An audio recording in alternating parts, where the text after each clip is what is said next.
can consecrate a stone to become a goddess? If a human being is truly willing, why can't we consecrate a human body to become a goddess? Either out of her own sadhana she can become one, or someone who can convert a stone into goddess. Can't he convert a woman into goddess or a man into a god? Should it be not possible? Very much possible.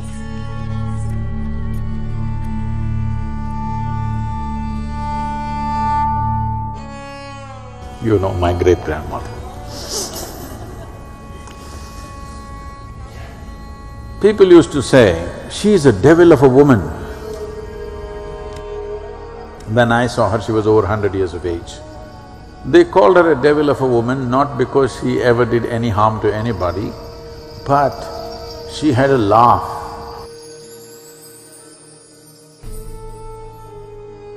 If she laughed, the entire street shook. Like that she laughed. She lived to be 113 years of age.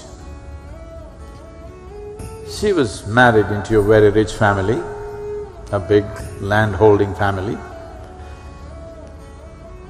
When she was 68 years of age, after her husband had died, she left the family, went out and built a small temple for herself. She did not install a god, she installed herself in the temple. She'll do her own thing there, her own type of worship, her own type of everything, and she can tell you anything, you know. When she's there sitting in the temple, she can just tell you about anything in the world.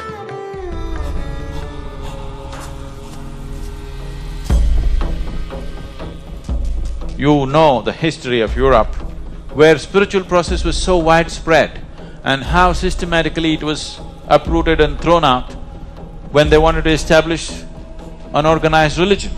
So all those millions of witches who were burned are just those women who exhibited certain qualities which did not fit into the logic of that society. My great-grandmother for sure would have been burnt as a witch. In India, they wouldn't burn, but they were afraid of her laughter. She's definitely a witch. So, we need witches. We need witches in the world. We need women who are more capable than their logic. We need men also like that. We need human beings who are capable of perceiving, understanding, experiencing life beyond the horrible limitations of logic.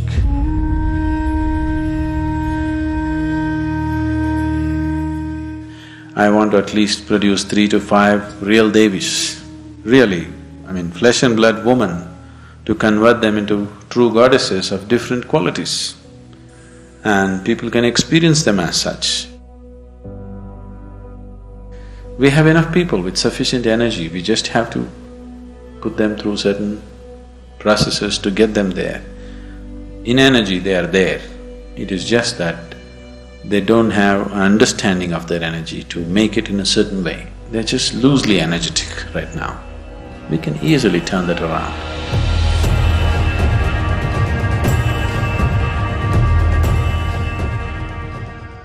The goddess worshippers existed right across Europe, Arabia, Africa, South America, India, of course. There is not a single village in South India where they don't have their own goddess. Sometimes even in little villages. The Devi temples which were consecrated hundreds of years ago are still very alive. The yogis create their own deities and make it alive. Rakini, Dakini, Chinnamasti, Kali. These are all terrible images of feminine manifestation. If you hit your anahata, they think a welcome bell has been struck and they tend to come. The living goddess tradition is a very beautiful tradition. I've seen many women like this who are just sitting in one little temple all by themselves. A woman who's born like anybody else, if she can become a goddess, the possibility is open to everybody at some point, isn't it?